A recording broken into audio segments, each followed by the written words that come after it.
Don't need no stinking recording, bro.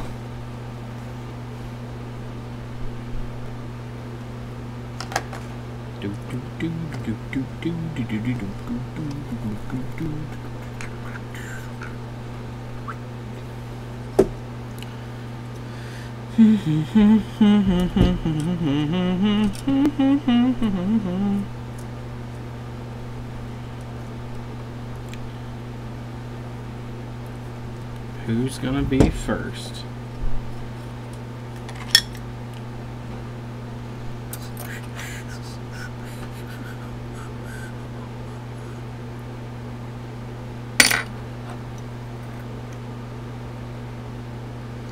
Freddie was first. No Tim today. He was not first. Oh, Freddie.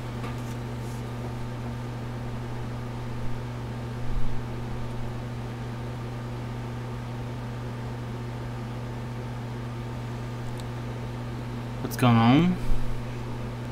Okay. His second, more like third.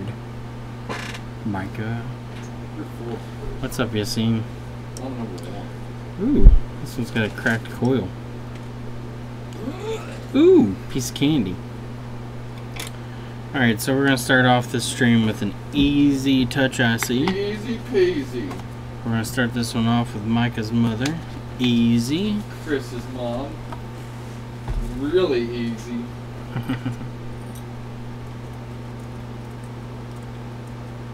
Get out of here.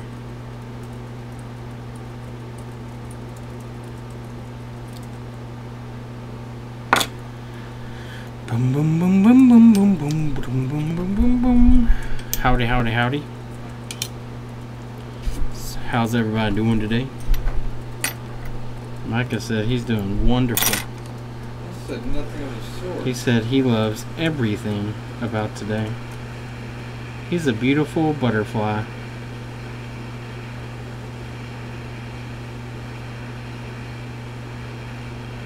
Micah, tell him how you're a beautiful butterfly. Chris wears skinny jeans. There's a guy looking through the window trying to figure out where the hell he is. He's like, who are these people? How do I get into their establishment? There. None shall pass. On your monitor, have a swatch. You sell swatch. No, those are just actually displaying those actual 3D imaging things. The swatch. Ah. It's coming in. Thank Yeah.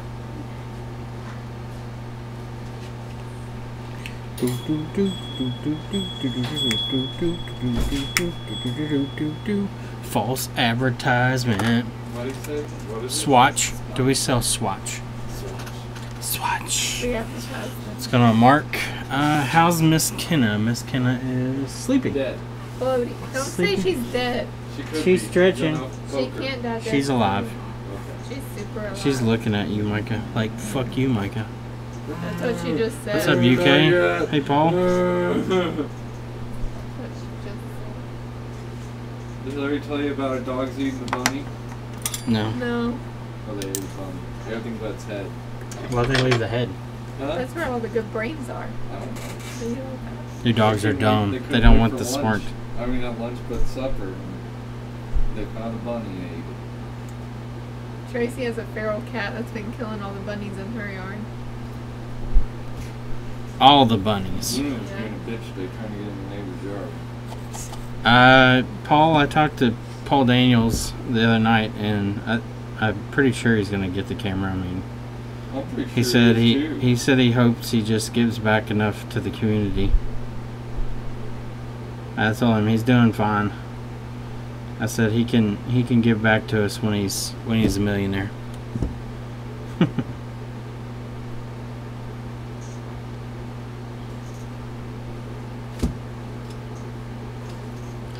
So typical Touch IC stuff. I'm just cleaning up pads.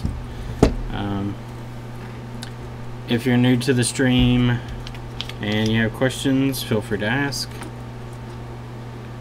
Myself or others in chat will be more than willing to try to help. But this procedure is what I normally do for Touch IC. So if you haven't seen it before, now you will.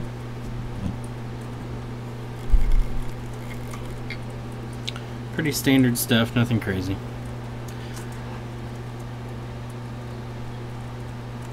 Yeah, that's really cheap. I don't know what the exchange rate is, but we charge $100 US. Some people charge 80, some people are cheaper than that, but $100 seems to be a fair medium price.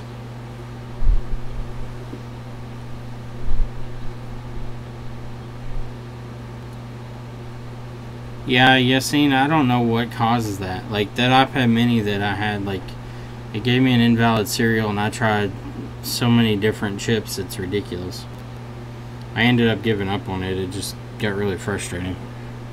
iPad minis have always given me trouble too. None of the other ones give me problems. It's just the stupid iPad mini.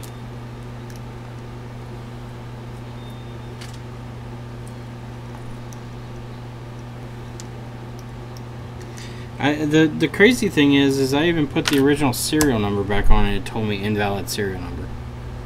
Which, that makes no sense at all. How can the original serial number be invalid?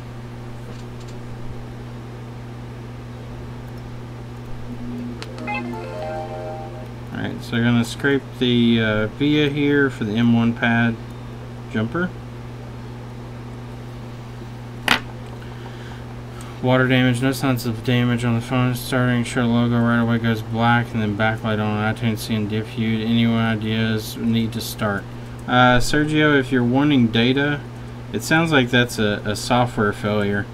If you're wanting to keep data, just hold the home button while it's booting and put it in recovery mode before it goes into anything else. If it says it's in recovery mode with just the backlight on, that's fine, but usually that's an indication of DFU mode and you don't want to restore. You want to have the option to update. If it gives you the option to update, do an update and it'll keep the data. If you don't care, just do a restore and see what happens.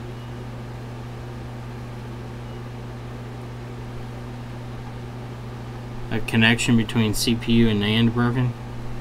Yeah, I don't know. It's really weird. I only really have that problem with iPads, and it's because they take so much more heat, I guess, to get off because of the thermal mass of the board. But the iPad mini seems to be the worst offender. That may be the proximity to the CPU also, but I'm fairly confident I'm keeping the CPU cool enough.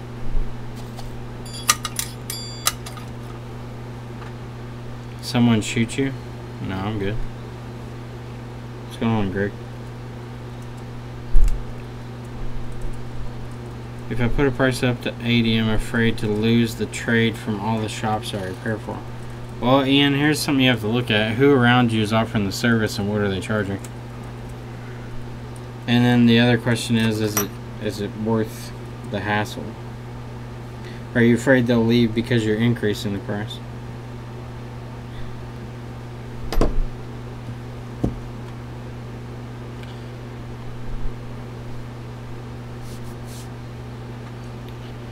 Yassine, I've done one DFU restore with 3U tools to keep data and it worked, but it was kind of a weird one. I don't know if it was I don't want to say for sure yes it works, but it did in that one situation, but that phone was really odd.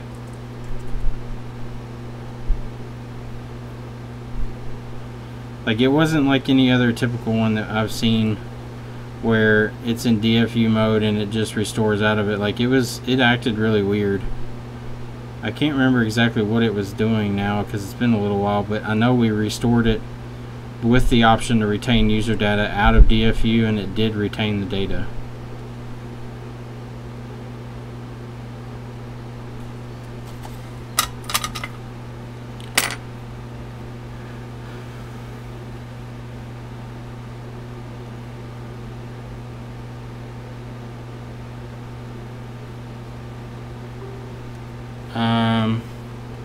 iPhone 5S, after 2 days after changing TriStar chips, it boot loops.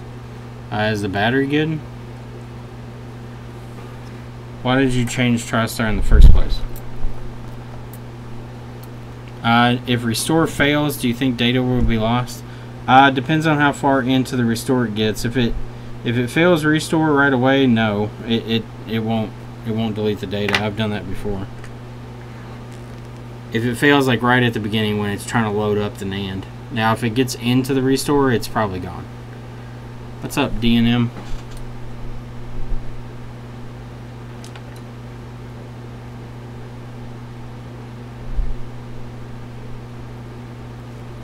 These tweezers suck. Those do too. I need to bend these in or something.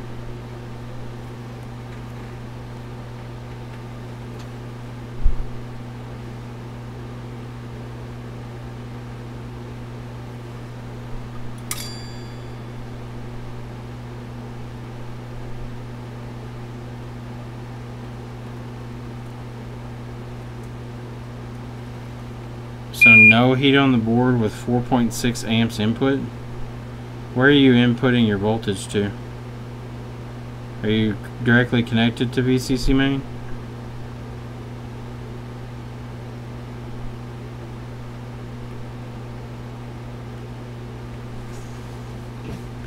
If you have no heat with that kind of amperage, I'm going to guess you probably have an IC that's messed up.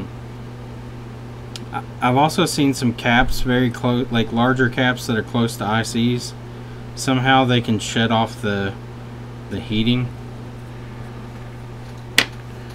Battery connector. D&M, did you remove the battery MOSFET? Okay, you bridged the gate. That's a toughie. Remove Tigris, because you don't need Tigris since those are bridged together. Remove Tigris and see if it changes, if it gets hot or not. Tigris can sometimes absorb some heat because it's directly tied to both lines. So remove it and then try again.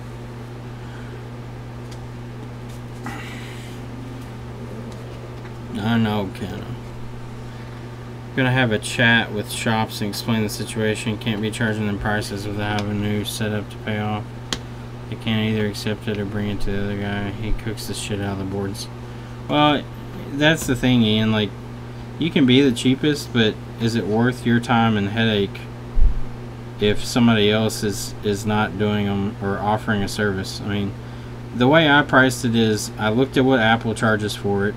I looked at what my local competition was giving it. Like, there's not really much as far as competition, as far as people doing them correctly.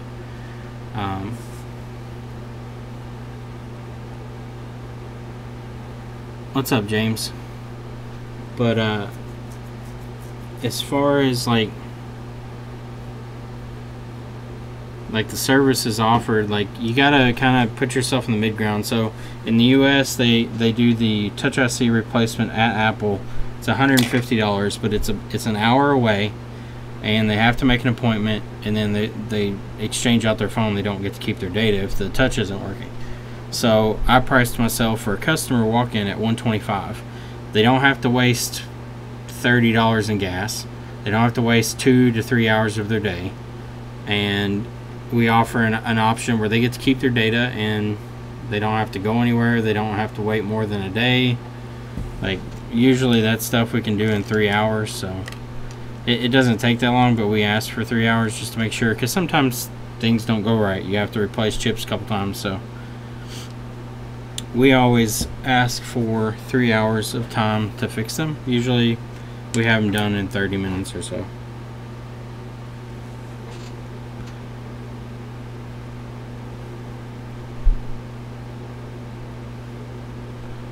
For your businesses, offer a price that's a little cheaper, something that allows them to make some money. So that's what we try to do. We offer it $100. Most of the people that send us stuff charge $150 to $170. We have a company that's located literally in the same city as the Apple Store, and they charge $170, and they get business with it all the time, no problems. Some people just don't want to They don't want that hassle of dealing with Apple. So I don't blame them. Plus, a lot of people want to keep their data, and Apple doesn't give two shits about your data. A guy came in the other day, and I feel bad for him, but there's nothing we could do. He brought in a 7 Plus. I guess something funky was going on with the software, and one of his friends told him to reset it.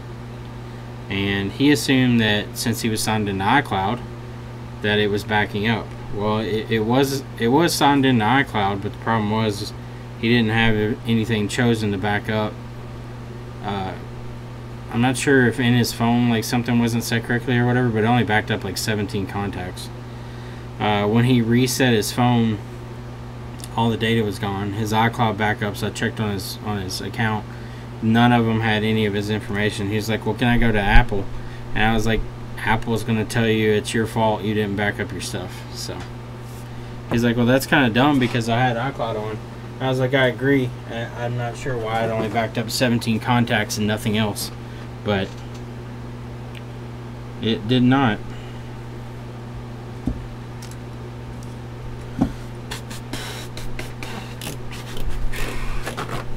And Samsung phones are getting that way now too.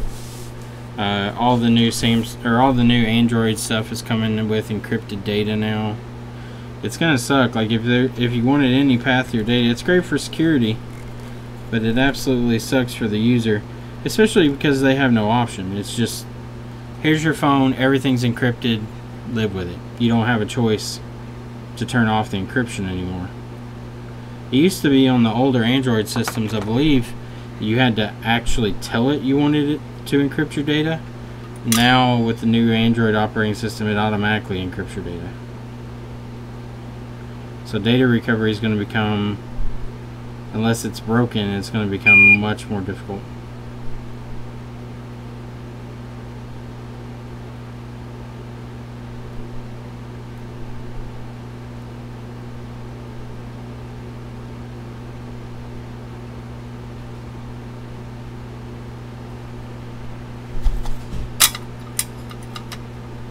Alright, so we got that cleaned up. Let's clean off our chip and then reball it. What's up, Jonathan? Yeah, I'm gonna do that lady's iPad today. Micah, you doing iPad? I'm gonna do the iPad. iPad Air battery? Alright, I get done with your mom. Here. Well, that was quick. Only took like 10 It's in seconds. the back. It's got that lady's name on it. It's like in a case. Micah, the one pump chump. I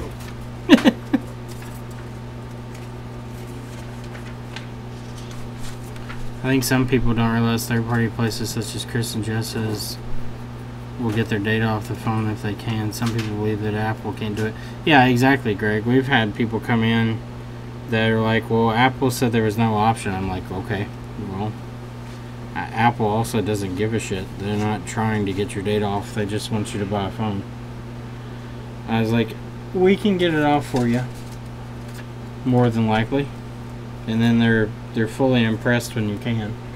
Which you gain, I'll give Apple this, by telling people it's not possible, and then you showing them that it is possible, you gain pretty serious customers that way. Just give up. Everything's impossible.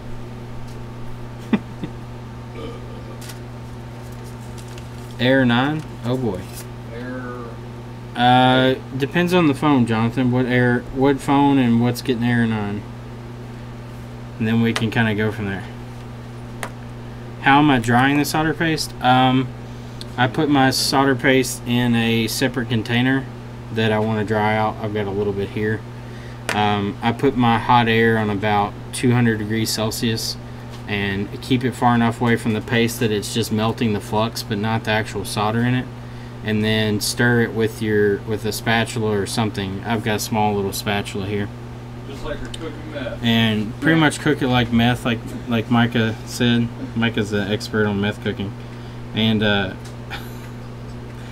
you'll just stir it around until some of that flux evaporates, and you want to. This is a little too dry. I may mix in some more paste, but you'll just mix it until it gets to a consistency that's a little drier. And you'll have to let it cool to kind of tell what the consistency is, because when it's warm, it's much more pliable. But you'll see when we heat this, you'll see how little flux is left in it. Air 9 on a 5S. That could be TriStar, or it could be NAND, could be possibly a front camera flex maybe. But I would try TriStar first on a 5S Air 9. Alright, so there we go. We got a reball. We didn't have much flux in that at all, as you can tell when it got heated. Air 9 usually is an indication of NAND, but it can also be a data line issue. Name of the PCB holder, best holder I've seen yet. These are the fixing tool ones. They're actually really nice. I didn't think I'd like them, but I really do. The reason being is they have a metal backing plate that keeps this really rigid, and it also allows air to circulate on the backside here, because these are actually, if you can see it, the standoff of the feet allows it to sit up off the table. And they're really heavy. That was the one thing I was worried about when I got these. I thought they were going to be kind of light, so I thought they were going to kind of move around, but these are fairly heavy. They don't move on you.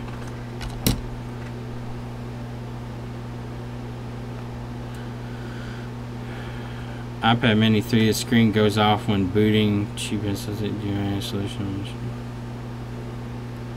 Yeah, it's a sleep-wake sensor issue. Is it on the digitizer? Is it on the, like, if the digitizer doesn't have the sleep-wake sensor, it'll do that. If not, you can go into software and turn off the smart cover sense, and it won't use that anymore. I can't remember what the sensor. It used to be called the smart cover, but now they call it like the wake sensor or something like that. If you want it to work as it should, you can scavenge that piece off of another digitizer. It just solders to the 4 little legs, or 4 little square pins that are on the flex on the screen.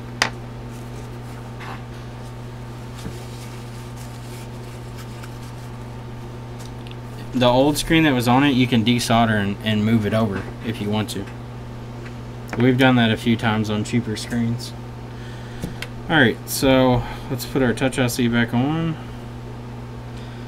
This IC is the ones that I prefer. It has the small writing, so pretty happy with that. It has one on the Mini 4, not on the Mini 3. The sleep-wake sensor, it should have one on the Mini 3. Micah, can you grab a Mini 3 Chris, I am busy. digitizer when you're definitely not doing anything over there? Chris, Looks like you're picking things on the table.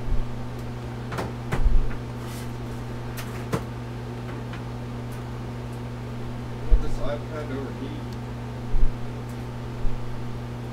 What? Well, it sounds like you want. What you want? I want you to overheat, Micah. Oh, you know what? Yeah, I'm getting the vapors. What she said, Chris. Mike, you know how I know you're wrong? My mom doesn't vape. Your what? My mom doesn't vape. Has nothing to do with getting the vapors. I know.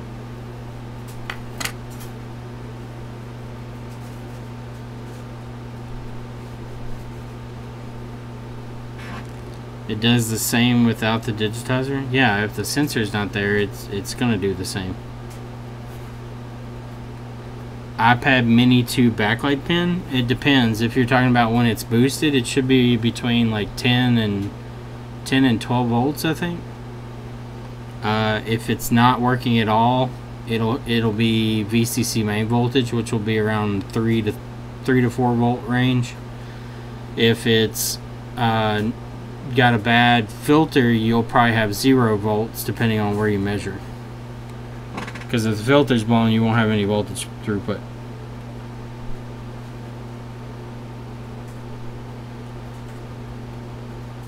Okay, Jonathan. Alright, so that's cooled off. Let's take it out of the holder and test it. Michelle, can I have a screen?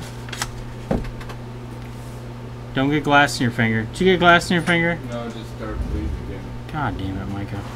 Why do you bleed everywhere? He cuts himself daily. He's like an emo kid. Can I have a screen for 6 Plus? What? For 6 Plus? Yeah, the one you took off the phone. Shit, I've done lost it. Ian, you have 4 volts. That means it's not boosting. Where are you measuring that 4 volts at?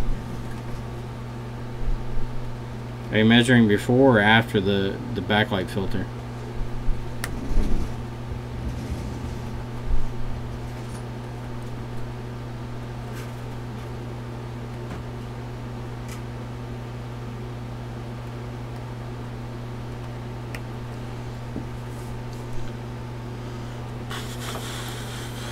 Dead iPhone 6, the customer said he dropped it, and when I looked at the CPU, it's lifted. The phone is refurbished. So has the CPU been reballed previously? If it has, it may have broken the joints. If you add some flux under it, you may be able to reflow it. If it has underfill, then I wouldn't reflow the CPU. Diode and coil replaced, but still only getting 4 volts. Right at the pin on the connector. Okay. So for the backlight to work, you have to have diode, coil, filter, and cathode filters. So you need to check your cathode filters. What's up, Michael? I understand that. Gotta work. Alright, so let's boot this up. Alright, so it's on and booting. We're gonna do the big view, the bigly view. Bigly. So you all can see this. If it doesn't have underfill into the CPU, add some flux and reflow it, but do not tap the CPU. Just get it up to a temperature where it reflows and then let it cool off. Alright, so let's go into our settings here. And we want to go to General, Accessibility, Assistive Touch. Okay, so we're going to move it around the screen. We want to check our corners diagonally to the top, down. So let's do a slow drag across, see if there's any dead spots. No dead spots. Now we want to do what I call the hold and tap. So I'm tapping the board right now to see if I lose continuity with the touch. I do not. I still have the thing in the middle. If I lose touch, it would snap back to a corner.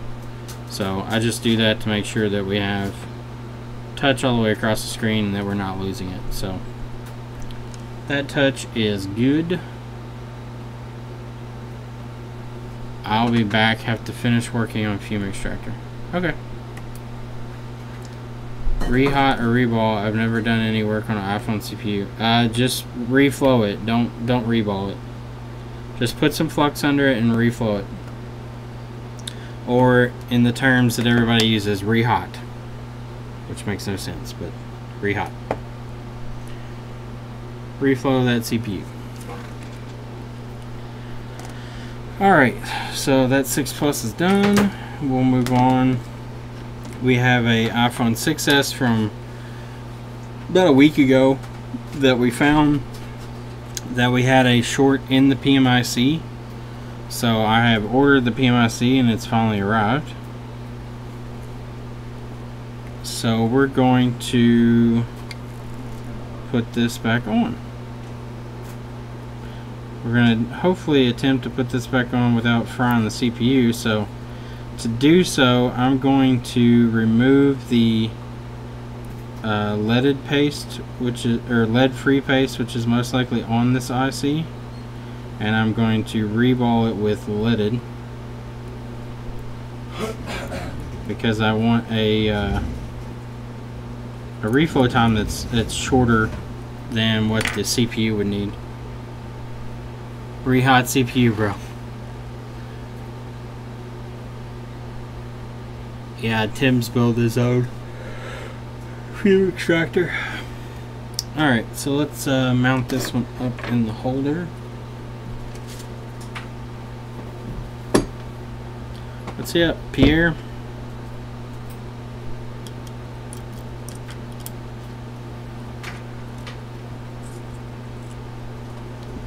Alright, so we got our holder there. Looking good. It's fairly cleaned up already. I've already gone over it from last time. Let's grab our power ICs.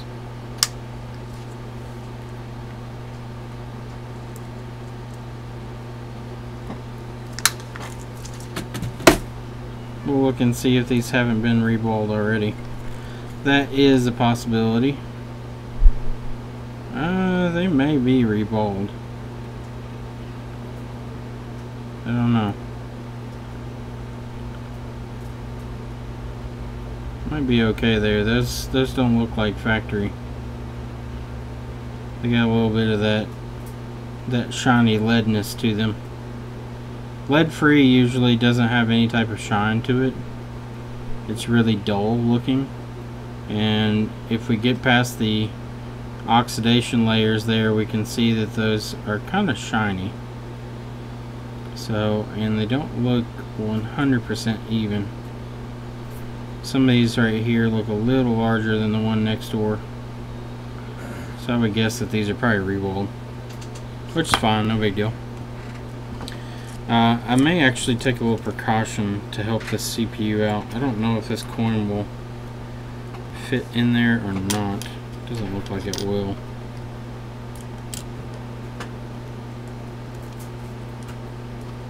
I may do this outside of the actual holder here. I'd like to leave it on the coin. The coin will help pull some heat out of the CPU as I work. So I'm going to go ahead and load the CPU up with some flux for heat exchange in between the coin and the CPU, because it helps exchange heat on solder, so I would say it probably will help exchange heat there too. Let's see, get that focused. Alright, let me open up ZXW.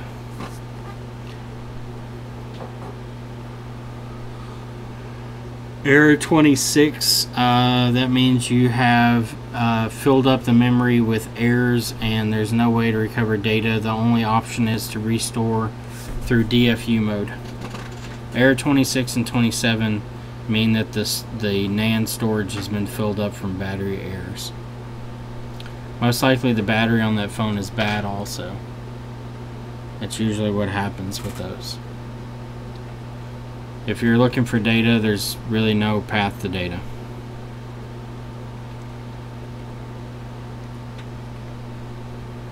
At least none that I know of yet. Unless somebody can figure out how to bypass the error logs and force it to just dump that information without having to wipe the NAND. That's the only thing that I know of. I think Jessa spoke about this on one of her streams. Alright, so it looks like the chip sits like this. Right there. Let's see, it should sit down in there. Yep, here we go.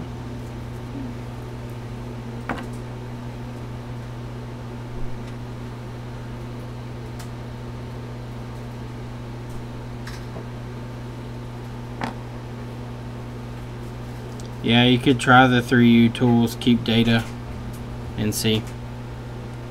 Error 26 is still, it's a NAND NAND is full of error logs.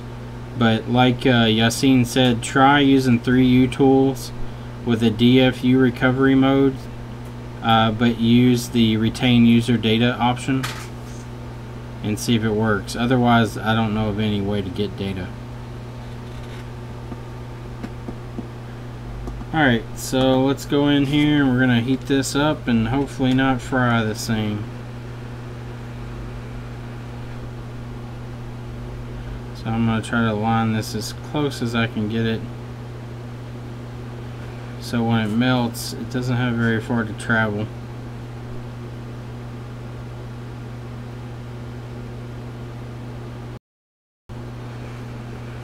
Alright, so here we go.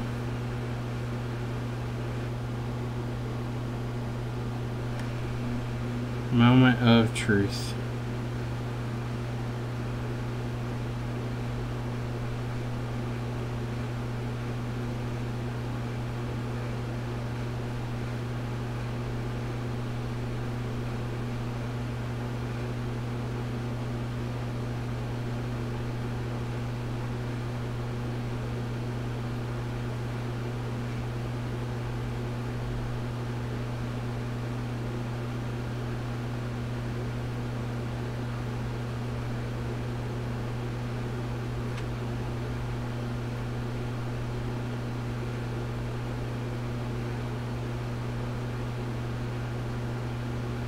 Come on, melt, please.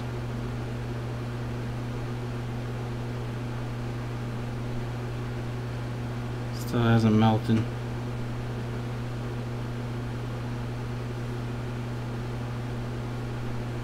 Okay, it melted now.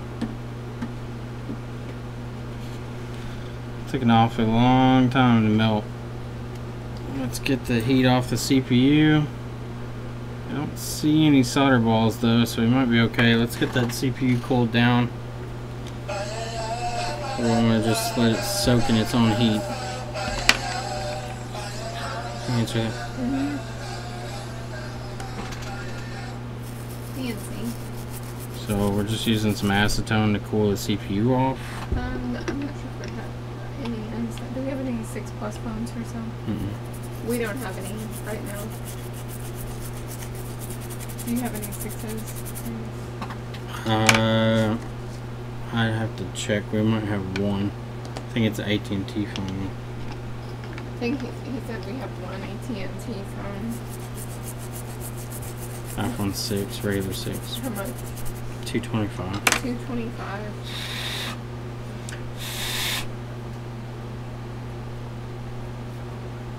Yeah, we kind of buy and sell, so if someone comes in and has like one they want to get rid of, we'll usually buy from them if it's something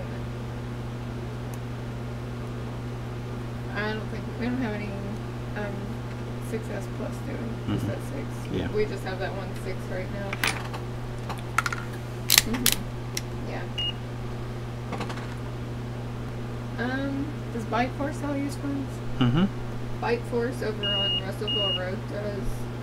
Right, so Bike Force. They're over BYTEFORCE. They're on like in the shopping center where Rose's is. They're kind of Short. close to Rally's. Google. It works. You too. Thanks. Bye. So we have a short on 1V8 SD RAM, so that pretty much seals the deal there. So we have a 1V8 SD RAM short, which means the CPU got too warm. Well, that sucks.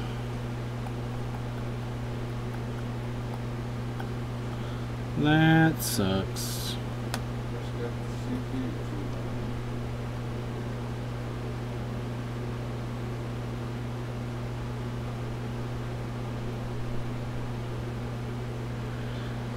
Well, not much we can do from that. Those connections look like shit, but they're connected. I'll try reflowing the PMIC a little more because it's not sitting flush right now. maybe it's doing something under there and we can get it out with some flux.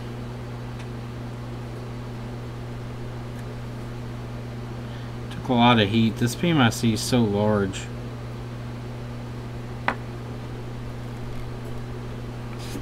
Guess we could, if we can get it to sit down and then we reflow and it still doesn't work.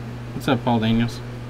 If it still doesn't work, we can just pull PMIC back off and see if maybe it's just a short under PMIC. Maybe we'll get lucky.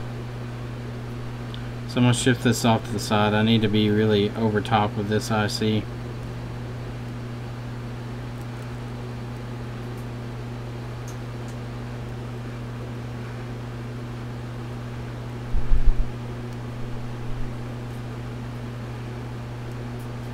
I may switch to the larger nozzle. This chip is fairly large in comparison to the older PMICs.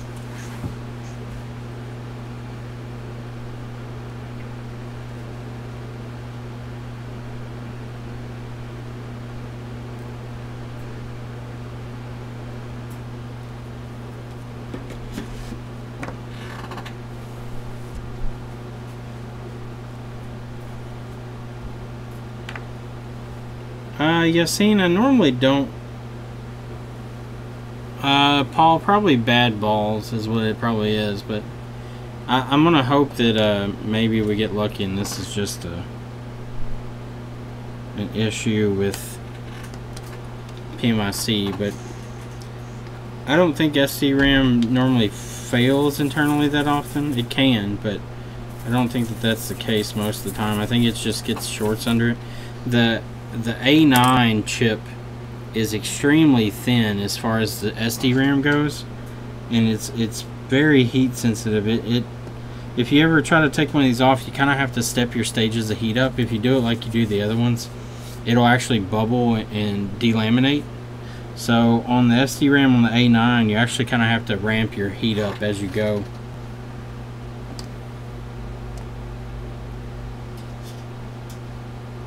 Water damage 6S, VCC main pad is gone, slight trace, thoughts. Chestnut VCC main? What do you mean? Talking about like the Chestnut boost line? Alright, let's see if our short's still there.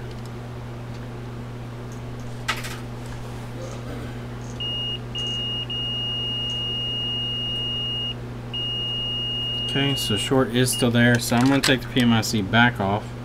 If anything, we can just reball this if it is a short under PMIC. I'm going to use the drop method to take it off. We want to heat it up as evenly as we can. And then just let it drop away, the board drop away as it gets to a proper temperature.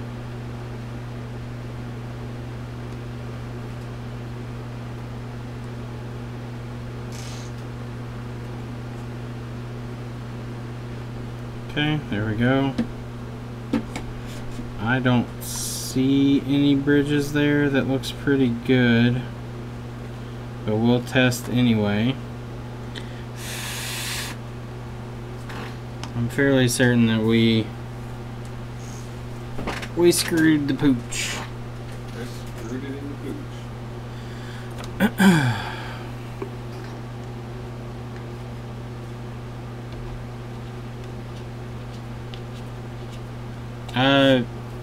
The super chat stuff does take a while to hit your bank account. I can attest to that.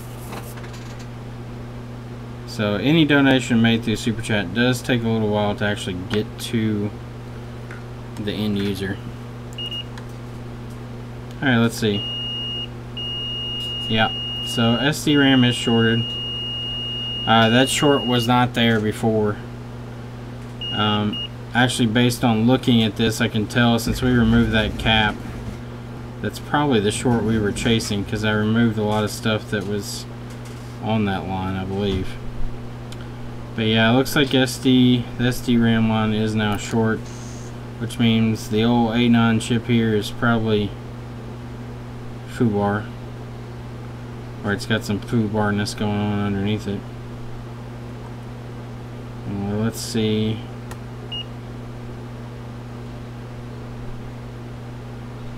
As ugly as that cap is, it's not bad.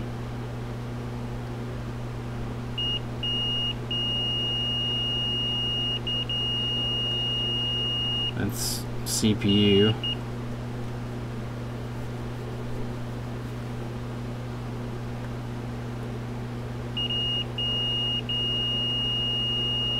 That's GPU. I don't have any solder balls popped up here though. That's the thing though. Normally if there was too much heat up here, you'll have some signs of it. Based on location, it would be right in this area. We would have some solder balls popped along this leading edge. Especially here, this would be the easiest place to see them. Or around these caps, and I don't have anything, but obviously we have an SD RAM short now that wasn't there with the PMIC off, so that sucks. I'll put that one back in the old bin and we'll send this one back. Maybe one day when I'm better at these, I can do SD RAM. I'm still practicing it. It's really difficult to do. It's very impressive that how well and how easy. Well, I take that back. It's a video is on YouTube, so who knows the amount of time and stuff that's taken on some of these videos to show these reballs, but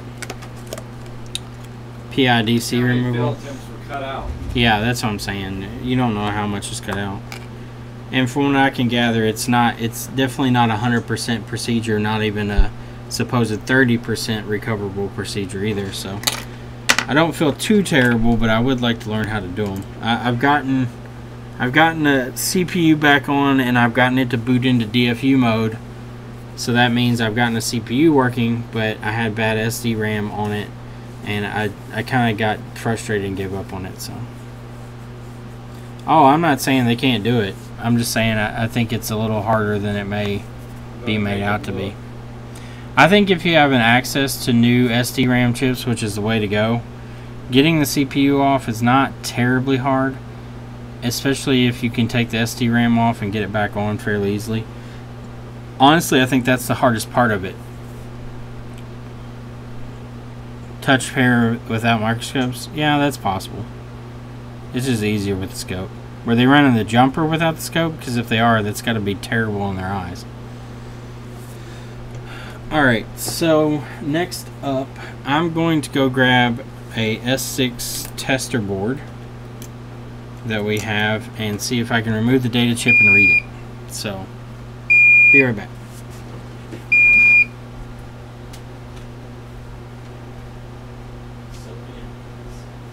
That's what I'm doing, Chris.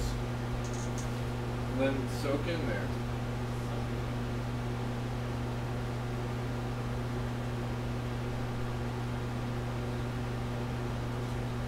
Splish, splash, batteries taking a bath.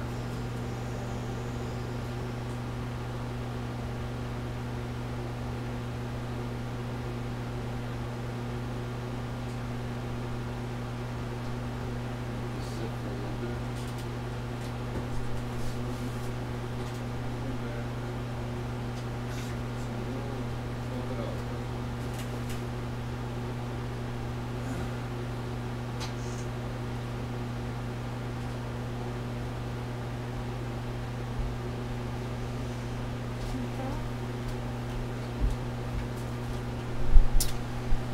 Alright, so we got an S6 board here. This isn't the one that we're going to ultimately do data recovery on, but it is the one that I want to test on. So supposedly the memory is on this stack right here. I'm going to cut the shields and we're going to look at it. It's supposed to be a memory stack right here.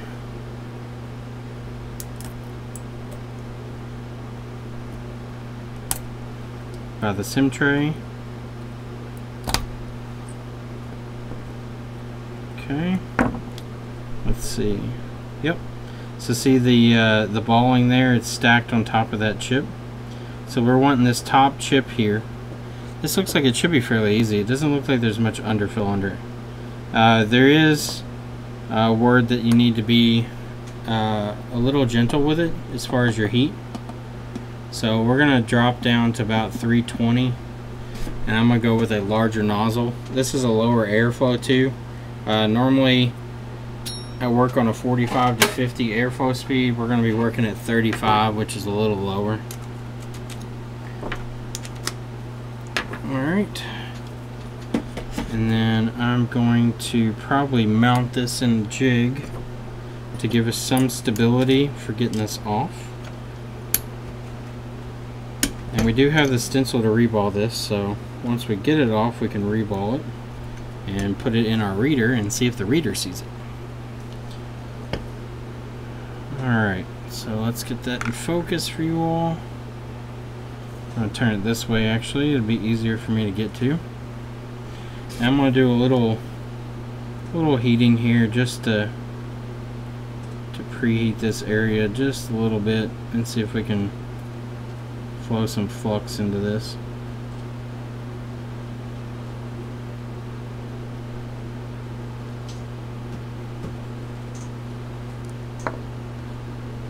Okay, so I'm actually going to switch you all over to the larger camera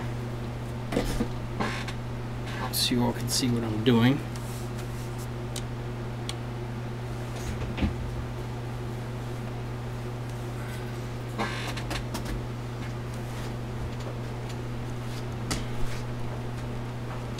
See if we can get this tightened down to where it's not all floppy.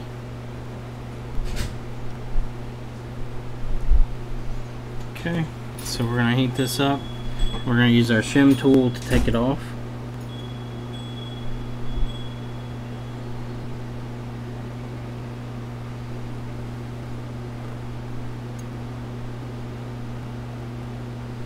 So there's the split between the chips. I'm just going to use my separation tool here to kind of rub against the side of these balls to see when it's ready to go, because it should slide right through once we're up to temperature.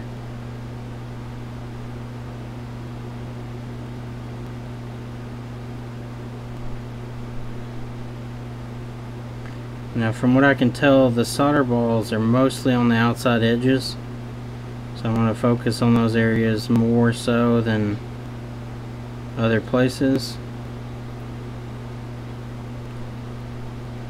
Alright, so these should be reaching temperature where it's going to start giving, which it feels like it is.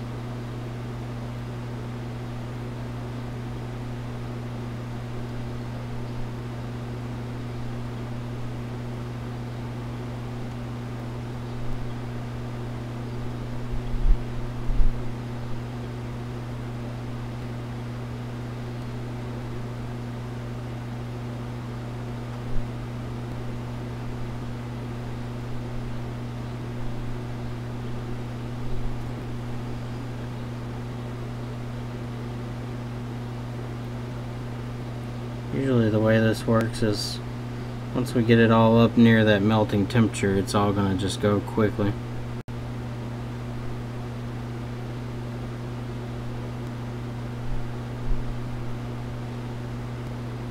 Okay, it's getting towards that temp now.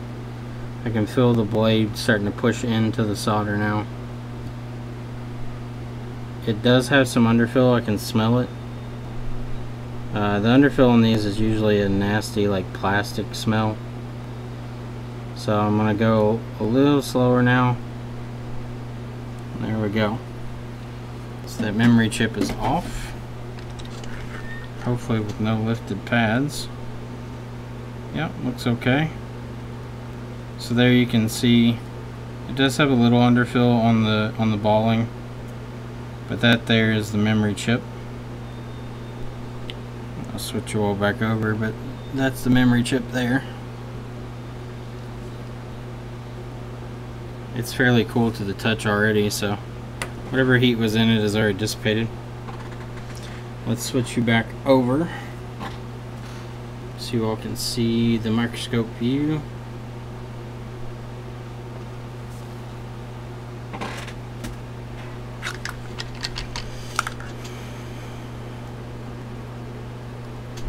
Okay, so I'm going to use the holder that we normally use for the iPhones.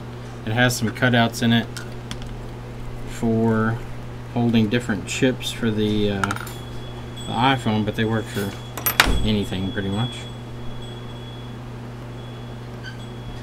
Hopefully we have pads there, and I haven't lifted pads. Looks like they're there. It's got some underfill around them, but let's load this up with some leaded solder.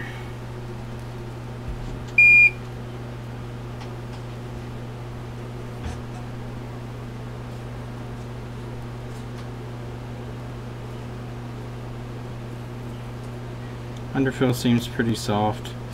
Actually seems more like the S3 and S4 underfill. Has the same smell, so it probably is the same stuff.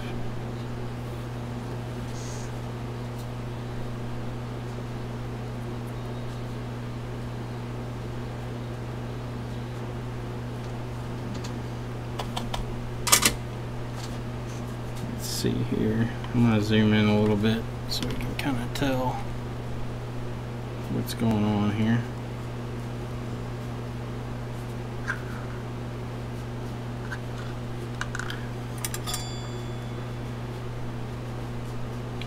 Let's see.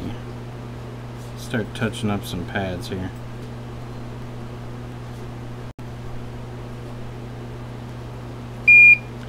Yeah, our pads are there. It's just a little gross from the lift.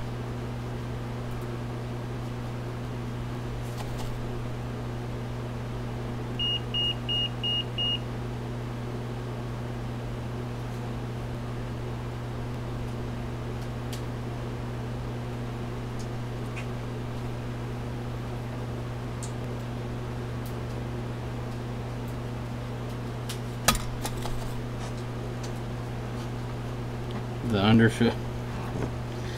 underfill to me smells like the worst smelling burnt plastic you'll ever smell in your life. It's just really, it's a terrible smell. I think that tells you how bad it is for your body. The worse it smells, the worse it is for you.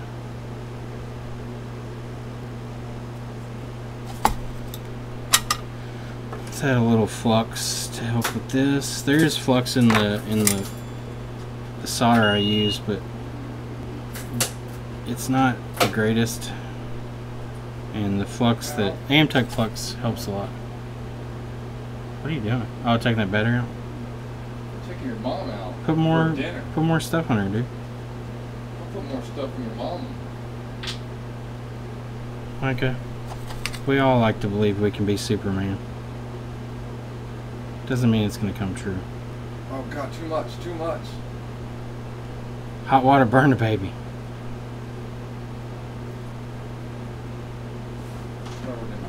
Alcohol now. It's like a Saturday night. Saturday night. Got drunk and kissed myself.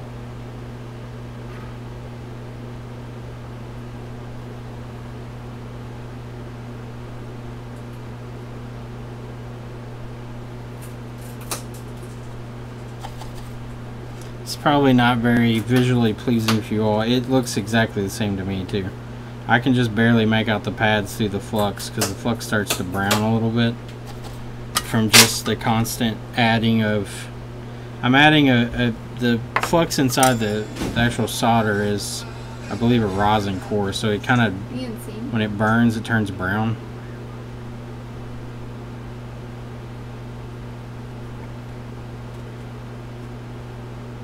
Okay, what's your name? David Huffman brought in an iPad today. It's done sealing. It may say Brent on it. Did you? No. Said it may say Brent on the iPad he brought in today. Was it just the digitizer? Was it just a digitizer? Just touch screen. Was Yeah, screen it's work? done. Yeah. Yes. Yes. Like it. Yes, it's done. Is it done? Yes. Okay. It's finished. We're here till 7.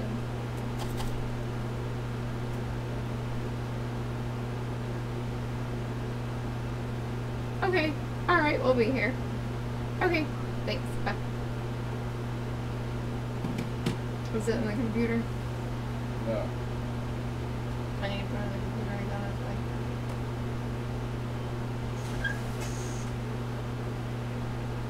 It's on the done shelf, is it not? Yeah, it's on the bone shelf. So let's clean up that side of the chip now.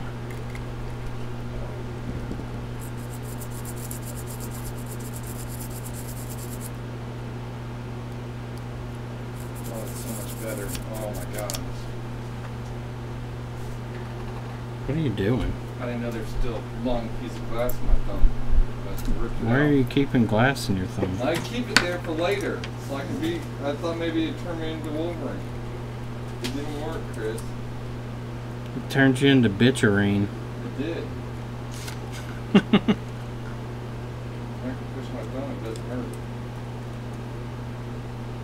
Micah, if you push your thumb and it hurts, you most likely have glass in there. I thought maybe just because it's cut open.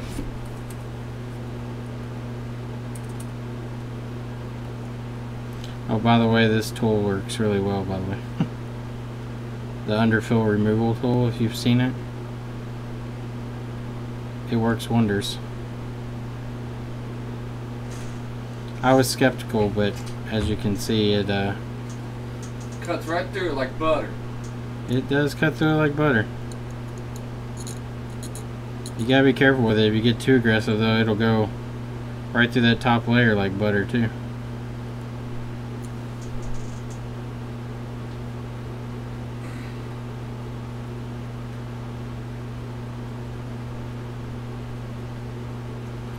Alright.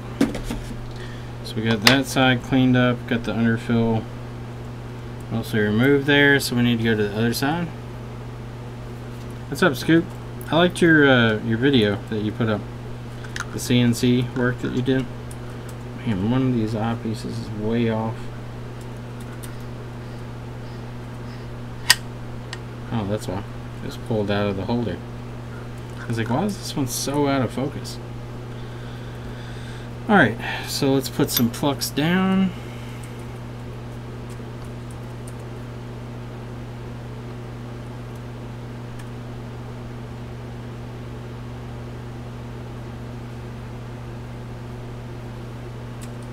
Alright, so let's prime up these pads and then we'll do a reball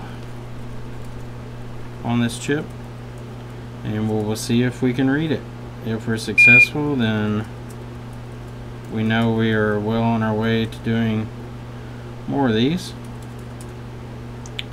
I have faith that it will be successful, but I don't like to get overly excited about it before it's all said and done. What kind of iPad is this? iPad Air. Here. Yeah, I'm pretty sure. It was an Air 1, wasn't it, Maya?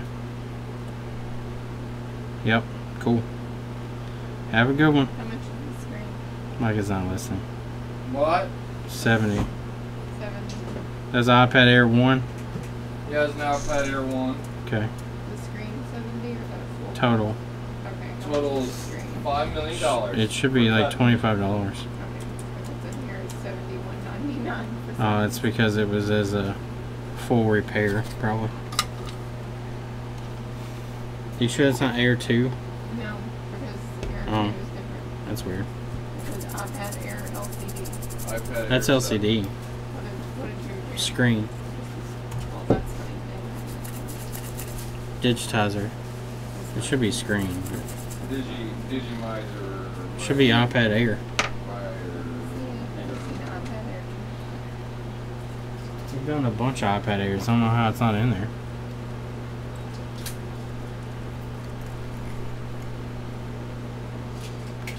Alright, so here's a memory chip. 25. Should be 25 of it. Awesome, thick piece of plastic. They've come down a little bit. Alright, so let's find our stencil for our Samsung. Our Samsung. There it is. We need to get our Ram Jam Samsung. paste. Ram Jam I'm working on a S6 data recovery. Well, this is more practice, but just proof of concept to myself that I can do it before I do it on the phone that I need to do it on.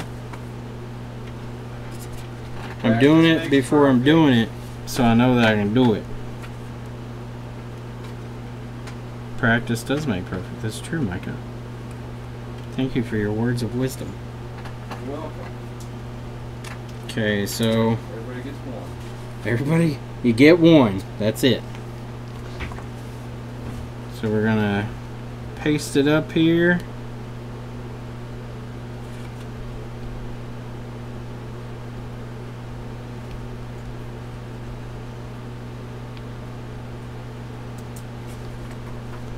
Rub our dry paste in there and clean it off.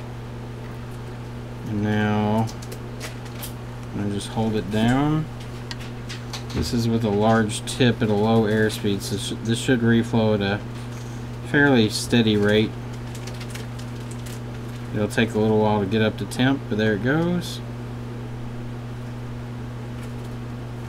Okay. Everybody should be reballed and in their place now.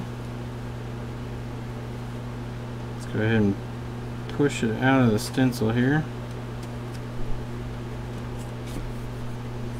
And we're going to do a quick reflow here to make sure these are all on their pads. There they go. So we are balled up.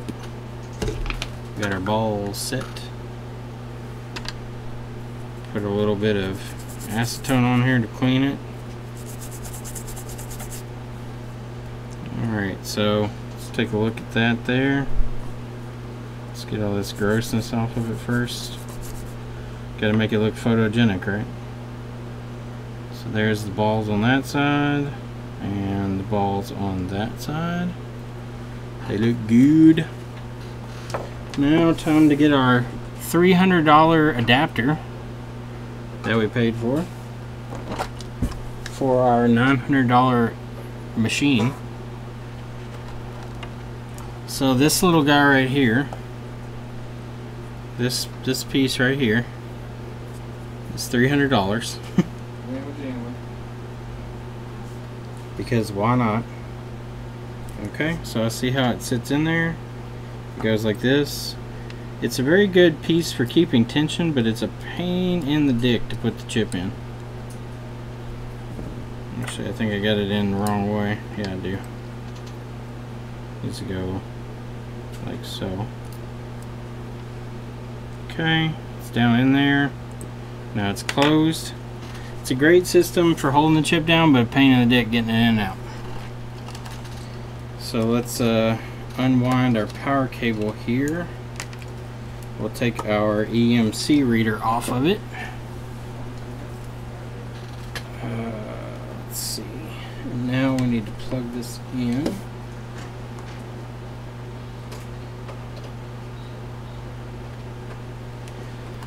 I have noticed this thing is overly sensitive to bumps, which is kind of disappointing for a $900 machine. I would hope it wouldn't be so sensitive. Alright, so we're going to plug in the reader onto the box there.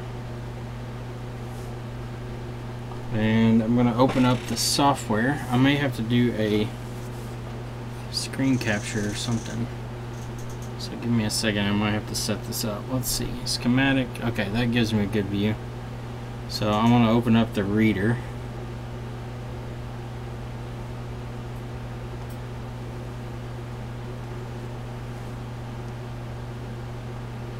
So we'll wait for this to load up and then I'll drag it up there to the top.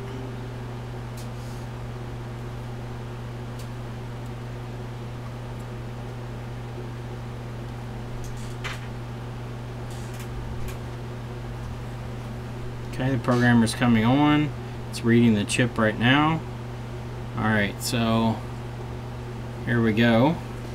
As you can see, Here is the reader, and down here at the bottom it shows us the chip information, so it is reading it. It says it's a UFS type Samsung chip, BGA package 095, and it gives us the serial number, all that information on the chip. Then if we go over here, we can choose to read the IC. So it's going to read the information blocks off the IC now.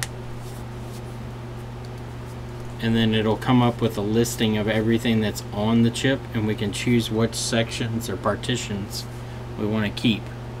So it shows us all our partitions here, and it also gives us a hexadecimal output to show us that if there's data or not. Yeah, $300 just to plug into the $900 box. That's pretty much what it is. So this thing is very slow to read. It kind of sucks as far as that, but what can you do? Now, being this is the first time I've done this, I'm not sure which partition contains the user data. I probably will have to look and see, but it is reading the chip. I'm scrolling down to see if it shows the actual hexadecimal information, because right now it's just showing all zeros, which means there's no data in these sections.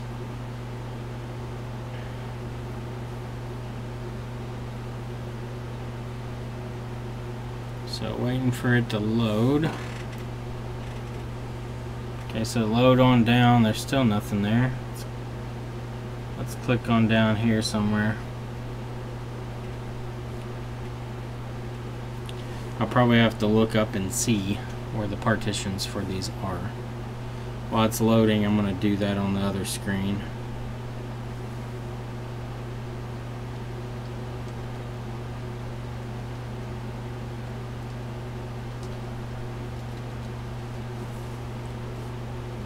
I've pissed it off. I've scrolled too far.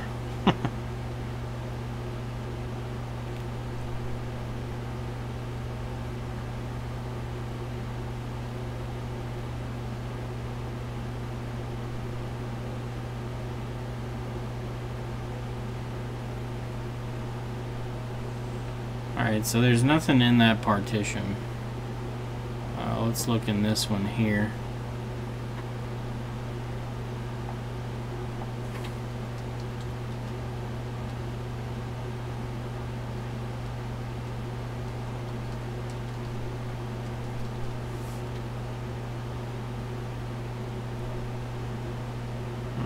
Let's see.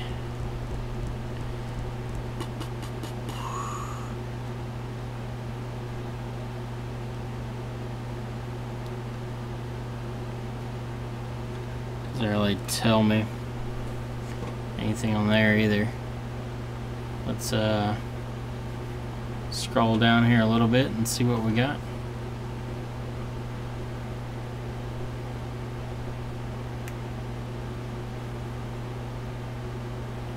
For USB 3, it's very slow.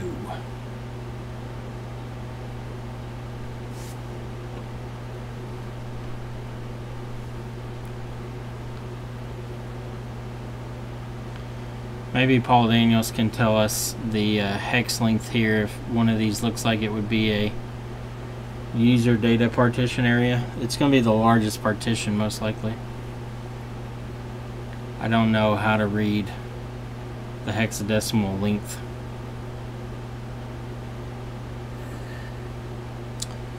So far these are all zeroed out, so I don't know that there's anything in these sections.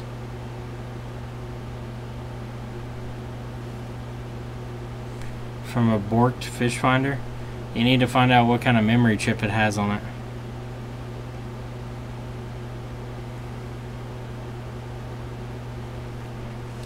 Let me see if I can search these things.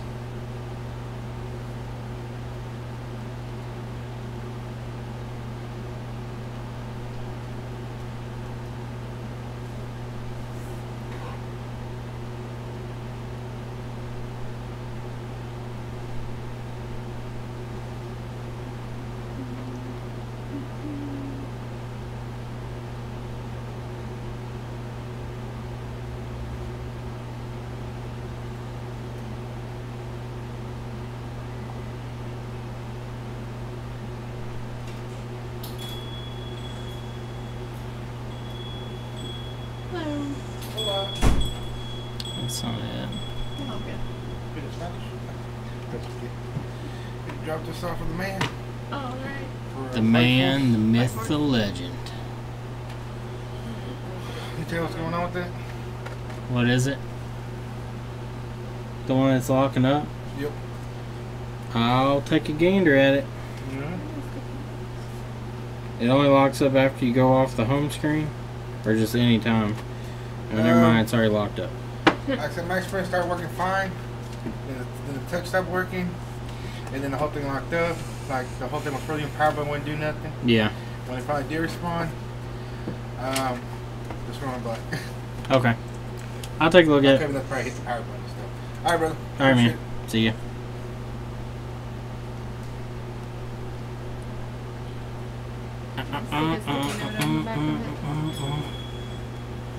Huh? Stick a sticky note on the back of it. Yeah. So you don't lose it. If you've got Linux, you can try a loopback mount the clone chip and check it over. I'm just wondering which partition I need to dump. That's the question.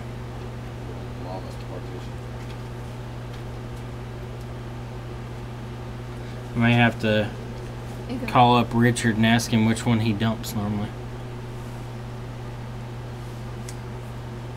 Because he's done a few of these, supposedly, so he would know more than I do.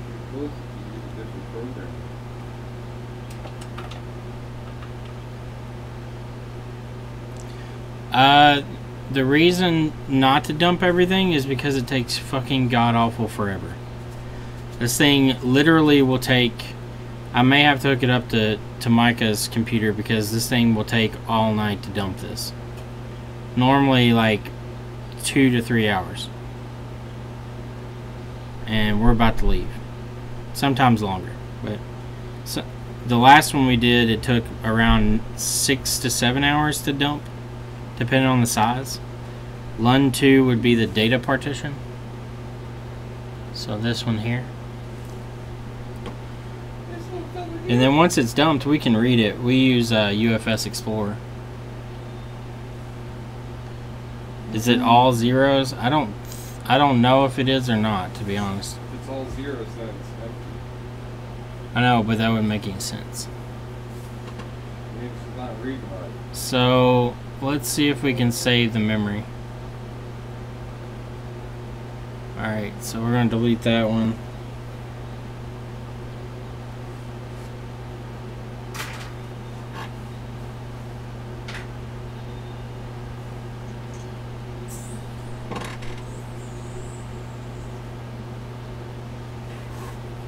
So let's see how fast it will save.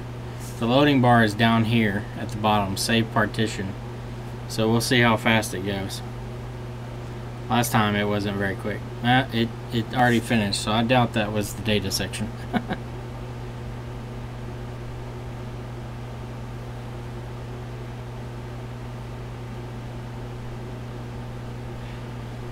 Leslie, supposedly the S6 does not have encryption natively. That's why this is supposed to work.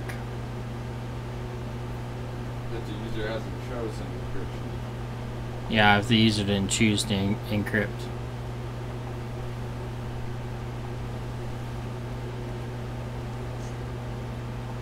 Can't remember where it puts this information.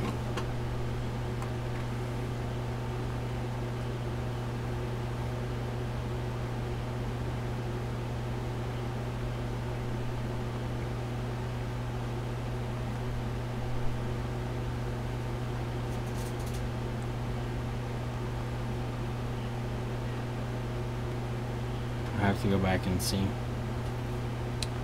Where did you save to? Desktop. Okay, I put it on the desktop.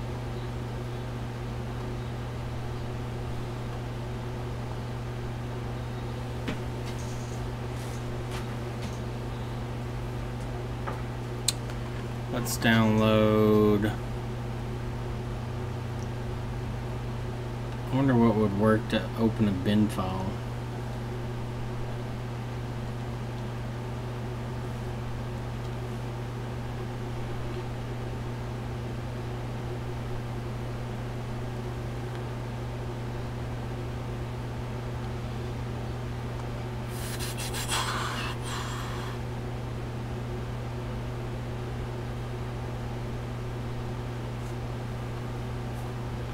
Yeah, I agree. The EMC should be... We can read them otherwise directly off of them. How big is the chip storage-wise? 5. I'm not sure on this one, to be honest. I would guess at least 32 gigs. WinRAR to read a bin file. I don't know if it'll work that way or not. We can try.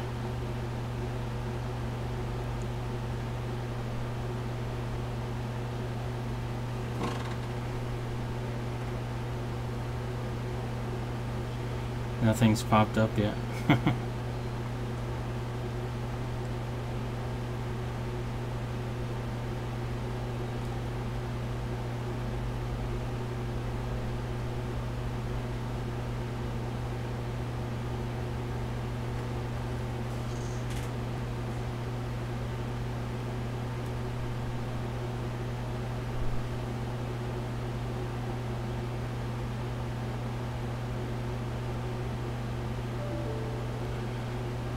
Unknown format. So I won't read with that.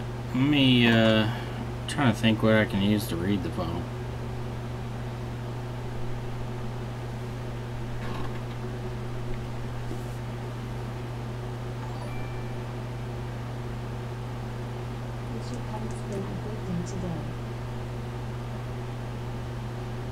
I didn't see who it was. Who donated?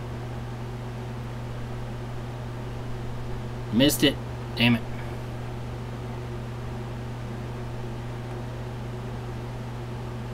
Use WordPad and see if it contains any data. Okay.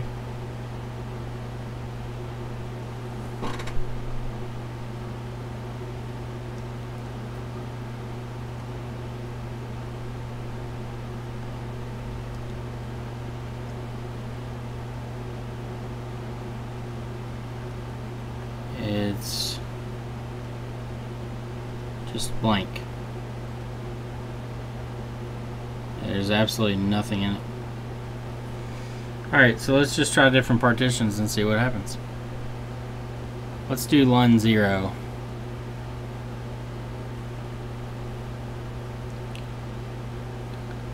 Greg, there's got to be a way to read it, because I was talking to Richard about it, and he said that they just dump it and then read it. So let's just test, say we're over that one. Well, let's see how long this one takes. If there's nothing in these, they're going to save pretty much instantly.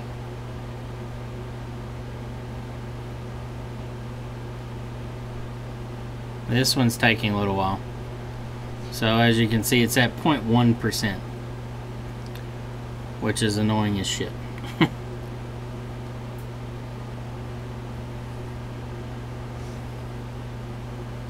I think the UFS Explorer program that Micah has on his computer will read these, but I'll have to transfer it to the NAS so we can open it from his. But as you can see, it reads fairly slowly. This one obviously has some data because it's actually taking some time. But yeah, we're not even at 1% a second.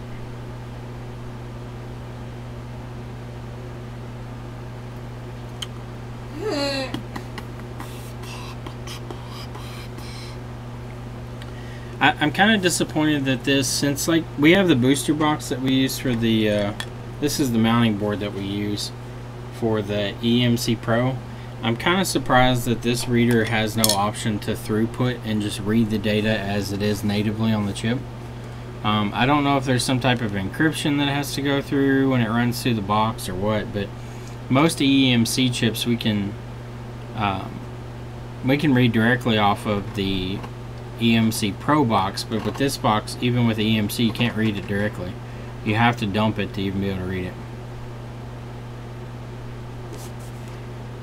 The buffer button on the toolbar. Buffer button. That's what it brings up. I guess that's just what's stored in memory. Advanced, general options, boot or batch loop counter. That's socket detection.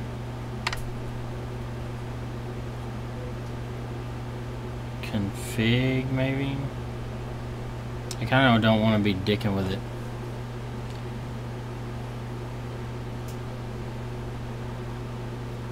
What was it for, Lynn? I missed what it was. Thank you, Paul, by the way. Read, configure, fail. Okay, I don't care. Just don't fuck with the data.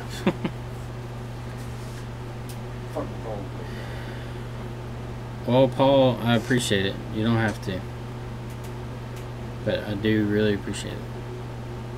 I gotta check and see if my Google AdSense stuff has even gone through yet. Because they were saying that my stuff wasn't verified, but I had already put it back in. Okay.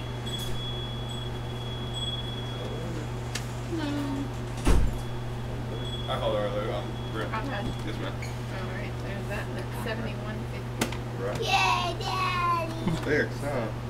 Yeah. Do I need? Is there any special instructions on it, or is it pretty much ready to No, go? we just leave the you can pull the plastic off whenever you want. Okay. Leave it alone, though. Does it have plastic on it? It does right now, yeah. I'm gonna leave it on though, because I know how accident prone I am. Get around the, get across the square real quick. Is it glue on it? Hmm. Glue on it? Uh-huh. Is there not glue? It's not match iris records. Needs glue? It should. You guys have a case for it. I do at home, yes, ma'am. Just plug it in your Oh, I Let am me right. get your, you want a receipt? Yes, please. Okay. Better.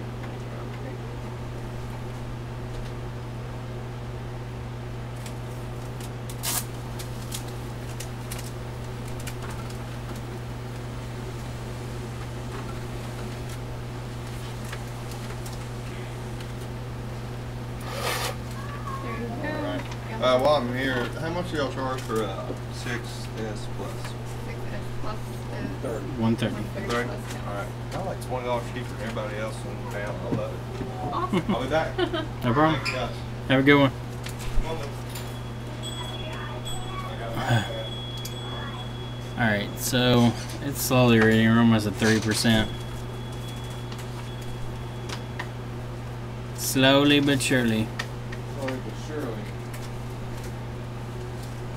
I almost just want to call Google and be like, I've submitted my tax ID information and it keeps kicking it out.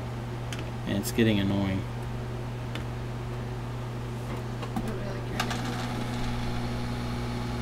What's that? so it'll be like you're getting Well, I can't withdraw any of the AdSense money because of it. Like anything from YouTube at all. Maybe that's their scheme. Oh, it pause goes there. Can you grab the tax ID information? Okay.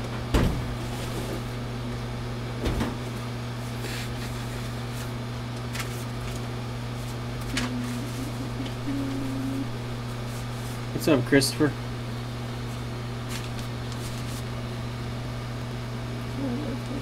So is it this or is it my name? Wait, hold on. So, like, look. Look here. This is the name of the company. It's a sole membership. That's what this is. S Corporation.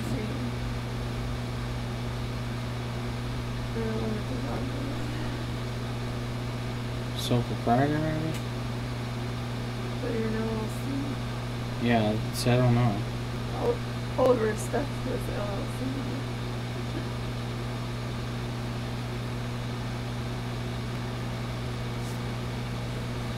I would do LLC and then do PMC. Yeah, but is it S Corporation? Normally, that's what I've always selected, but Yeah. Or is that That means like, let me make sure. I have to look it up when I was doing I could have sworn that's what we did before. See you, Paul. Appreciate it.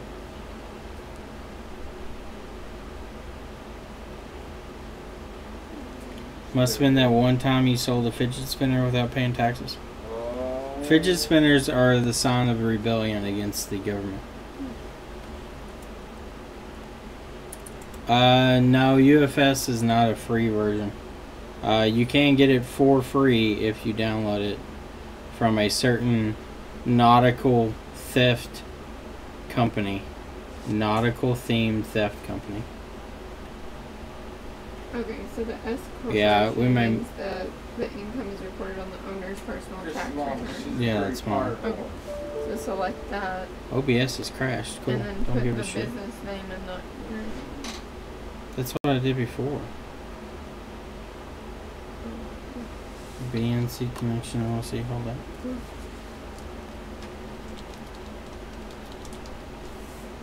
This is exactly what I put before. Wait, that's not the right address. I changed that too. Okay, because the taxes is the house, I think. Yeah. 4103.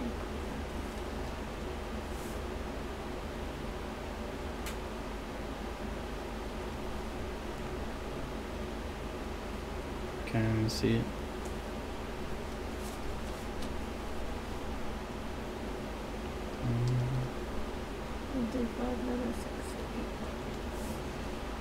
Okay. Check your vanilla by the IRS that you're currently subject to backlogging because you failed to report all interest. No. Signature, Chris. Yeah. I'm gonna put my. How is it? Is it Christopher Long on there? Christopher Long. We'll try it again.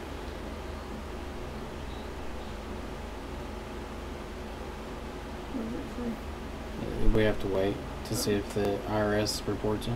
See, just sitting there. Can't do anything about it.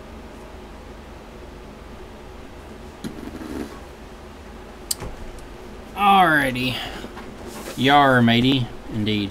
So what am We're at I- 4.3%. What? What am I not making? Don't mail the ones. Mailing to Sue, that's Alex. Don't mail this yet, or the one that has the orange tape on it for the Pearl company. Pearl Cellular. Everything else is ready to go. Okay. That one stays too until tomorrow. Yeah, TPB. That's the initials of the nautical themed software acquisition company. We'll call them that. Software acquisition. Did you ever find out why iPad Air 2 only charges when it's off? Nate, there's a couple options on that one. Hopefully data is all at the beginning and will jump to complete. I doubt it. From what I understand, this takes at least an hour to finish. And at this rate, I can see why. Because it's been about 10 minutes and we're at 5%. So, as far as the iPad Air 2 only charging when it's off, so there's several possibilities here. One being the battery. One being the charging port, TriStar, or anything in between there, or PMIC. So, the reason it charges while it's off and not on is because when it's off, there's no software checks. So the iPad will charge because there's no software check. It charges at a lower amperage, but it will charge while it's off. Once it turns on, it does software checks to see if the battery is reporting properly to the PMIC or to whatever it's supposed to talk to, and it also sees if the charger is reporting properly. What can happen is you got your first DMCA notice. You need to get a VPN. But the iPad Air 2 can be many things. Most of the time it's just the charging port, or the battery, but it can be other things. Chris, do you do iCloud repairs via rewriting NAND chips? If so, which devices have you done successfully? We've done iPads and iPods only. It's Wi-Fi only stuff. You can't do it with anything else. You out of here? No. Be careful. Tell Kenny you're leaving. Yeah, What's in there? I don't know. Oh, that iPad's in there too. Mm. Love you. Oh, yeah. You're leaving soon? Yep. But I'm gonna probably switch this over to Micah's computer if it's not sped up any. Because unfortunately, when we turn off the light switch, the power's cut. I guess get you something to eat. I still have rice. Okay. Alright, see you guys. See ya. There's 2 checks in the box. Boggle. There's 2 what? checks. I put 2 Oh. checks in the box. For the cash box. Okay. The reader probably has a cheap Uno for logic. I have no idea. It's just really slow. It's got a USB 3 port, but I don't see the point because it doesn't read fast enough to even push USB 3. They could have put USB 1 on there. It would have been perfectly fine.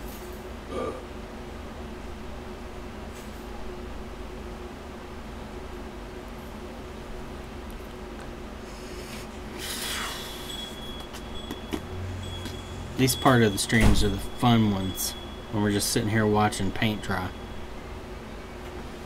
Yeah, your paint drying? Yeah, it's drying over here too.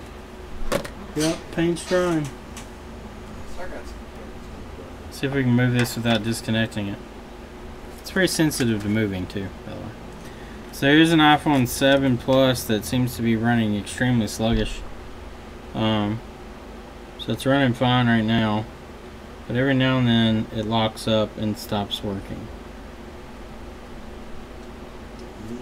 Like that. So it's not working right now. I can't do anything. But we can turn it back on and it'll work again. If we unlock it. Let's see if touch is what stops responding. No, see, like the whole screen locks up. Like it's locked up. Won't move.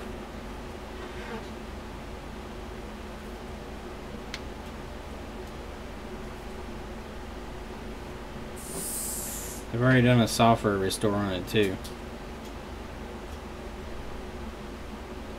I don't know if the phone itself is locking up. Yeah, it is, because now it's unlocked again. Like it's working again. I didn't unlock it or lock it or anything, but let's see when it stops responding again. Oh, got a little glitchy there.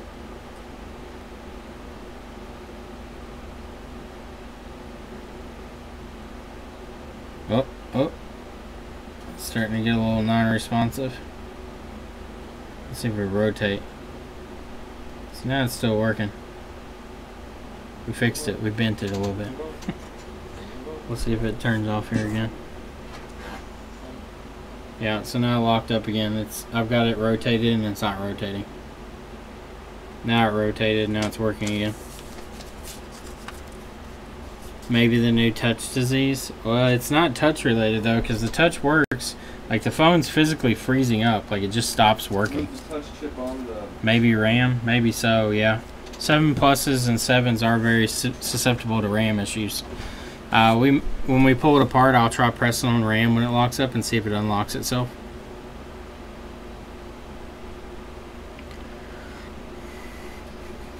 Oh, we're at 7.7%, boys. Woo! Trucking along. We'll be at 10% in no time. 10% like already out. Yeah, Greg, there's some bad days and bad weeks. That's true. Very, very true. iPad Air 1.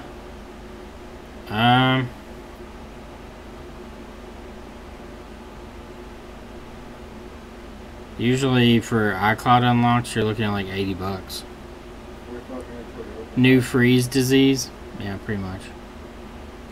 I will tell you the iPads we don't have the best success rate on them. It's decent, maybe like 60%, but I don't know like what I do differently. iPhone's cakewalk. We can do NAND on those, no problem. I haven't really had much problem with NAND in a while on the iPhones. iPads, though, on the other hand, just for some reason they're a nightmare. I think it's ups and downs for everybody. It's been ups and downs for us, too. BNC.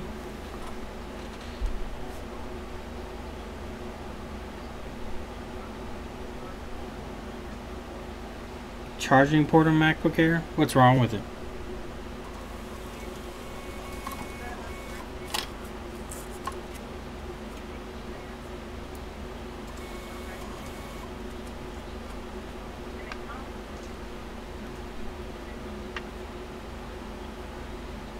Okay. Are you using an original MacBook charger or is it an aftermarket one? Okay.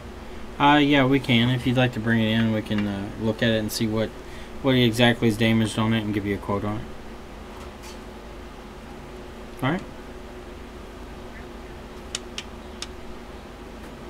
I mean, if it's just a charging port, maybe like $45.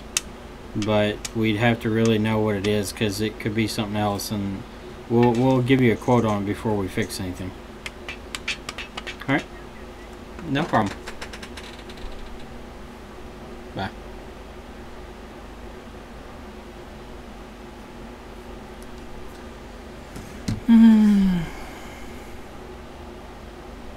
Yeah, get a VPN for sure. They're cheap now, VPN services. We could tag the one that Linus Tech Tips does. Should we get a sponsorship from them? They're a certain furry animal that likes to live out in the woods, and people ask, does it shit in the woods? And it also has tunnel in the name. You guess. Oh, we're almost at 10%. It's only been 20 minutes. Fuck yeah. Fucking ballin'.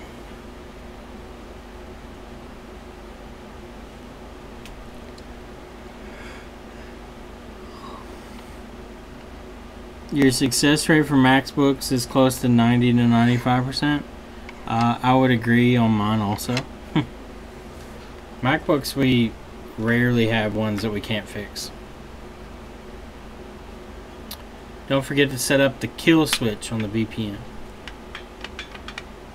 Kill it. Make sure you get a service. If you're going to get a service, make sure they do not share information. You don't want them sharing your IP. What's up, Michael? MacBooks are fairly easy. Sometimes not, but most of the time they are. A lot of real estate to work in. Like, you don't have to worry about really fucking anything up because nothing's really close by to each other. No, on the newer MacBooks, that's not so much. Like the regular MacBook. Because it's pretty much just an iPad board inside of it. TCR is probably best idea not to work on iPhone boards. Because it's, if you can sustain yourself with MacBook stuff, don't get into iPhones.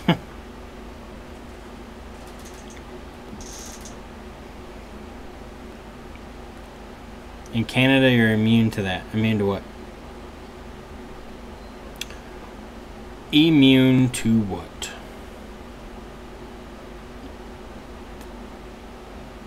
.3%, Micah. Rolling.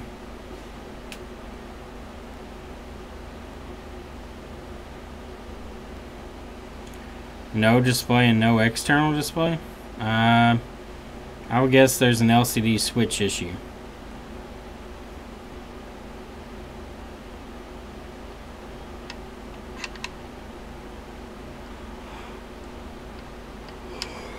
Kind of odd there's no external. I fixed one 12-inch Retina MacBook. It only had a burnt DCN board.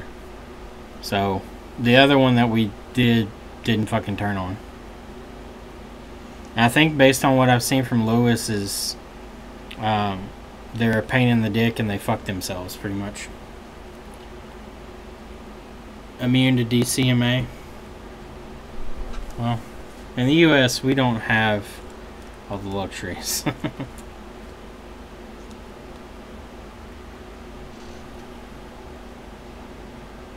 I watch you to convince me to do iPhones in addition to MacBooks. Lynn, the reason I'm more switched over to iPhones is because MacBooks, we get some, but it's not anywhere near what kind of business we get from iPhones. I'm not in a big enough city to support myself off of MacBook repairs. If I was in Nashville, I could probably do it, but being 45 minutes north of Nashville, I don't have very many people that bring me Macs, especially since the authorized Mac place is straight across the street. Most people go there, and then if it's something he can't fix, then we see it. He sends any water damage or anything like that that's out of warranty to us.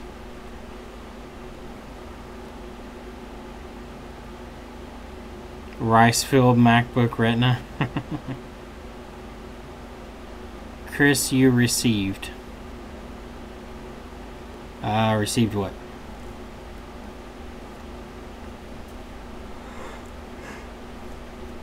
Well, in your case, Tim, it's much better to work on Macs, especially if you get calls from them all the time. What's up, Handy? And I think if I had pushed myself as a Mac repair more so in the beginning, maybe I would have more business as far as mail-ins go. But I still wouldn't have any of the local business that I would need to feel comfortable with it. You really need a good local base to start out, and then move yourself to a wider reach.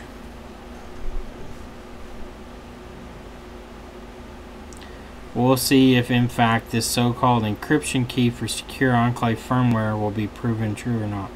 What are you talking about, Greg? Did they find something? Seen the new Annabelle movie? No. My girlfriend wanted to see it, but we haven't seen it yet.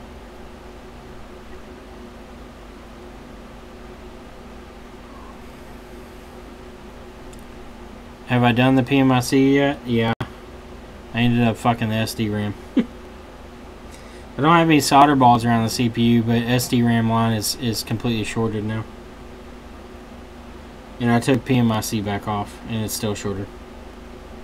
I tried to put down precautions to keep it from fucking up, but it's still fucked up on me.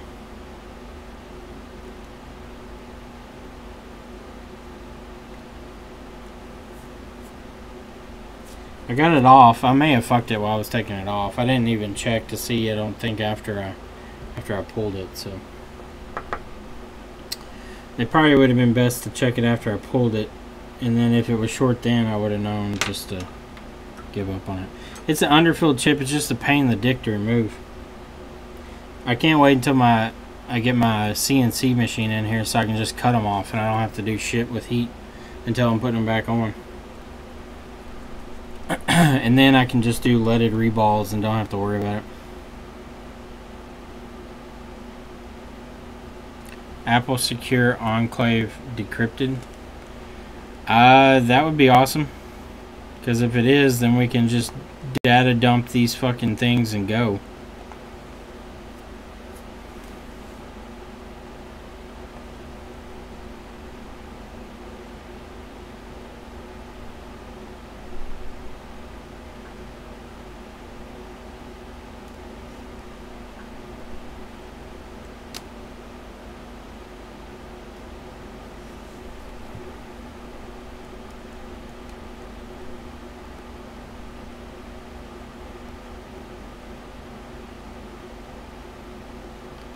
It's a very nice security research and blah blah blah. It's not useful for jailbreaking because jailbreaking targets the main application processor, not the SE Secure Enclave processor, which makes firmware more accessible to security researchers. Used in conjunction with the key, be able to decrypt the iPhone 5S Secure Enclave firmware, which can be processed further to a tool called sepsplit to extract executable binaries from the image. The key will be available. It does not reduce security of the enclave in any way. Apple will argue that. They'll be like, oh, now that people have access to it, they can just hack into your phone at any moment. Error 4013. Sounds like you have NAND problems. If it went from error 9 to 4013, you have NAND problems.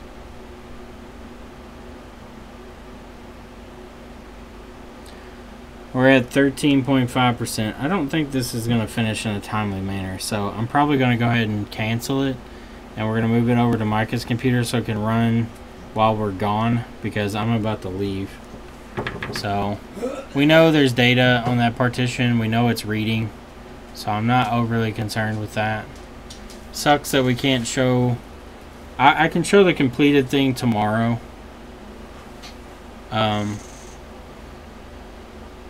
If I can find my fucking mouse. There it is. So we'll go ahead and cancel that. I'm going to move it over to Micah's computer so he can extract the data off of it.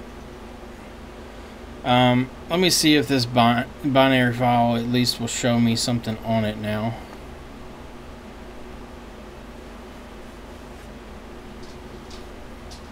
Windows is super slow right now.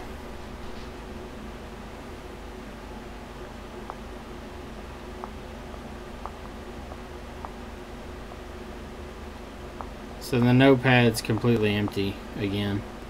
So I don't know. Actually, I don't even think it overwrote it. No, looking at the size, it didn't even overwrite the original file. So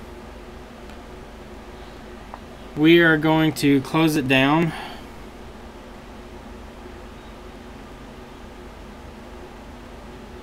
Not going to buy a NAND restore for, yeah. You wouldn't be able to get data anyway. It would just be for the sake of a phone. And 5S is $100, so. But anyway, ladies and gents, I'm going to get off here. I thank you all for watching. We showed that the DediProg, even though very slow, does read the S6 UFS chips. We were able to get it off fairly easily, no big deal. And I think we'll be able to get data, at least the fact that it's reading it. So, we may send you iPad 2 boards with Wi-Fi issues soon for parts. Okay. I'll let you know, Anthony. We're going to work on them probably tomorrow. But thank you all, everyone, for joining me, and I will see you all tomorrow, most likely. We'll look at this iPhone 7 Plus and check it out tomorrow and see if maybe it is SD-RAM. If it is, I doubt they'll want to do anything. I'll probably just tell them, take it to Apple, file insurance claim under 1-year warranty, blah, blah, blah, and just see what happened. We just cleared our oldest ticket with the DediProg. Well, that's awesome. Jessa, what did you all work on? Was it a Galaxy series, or what was it?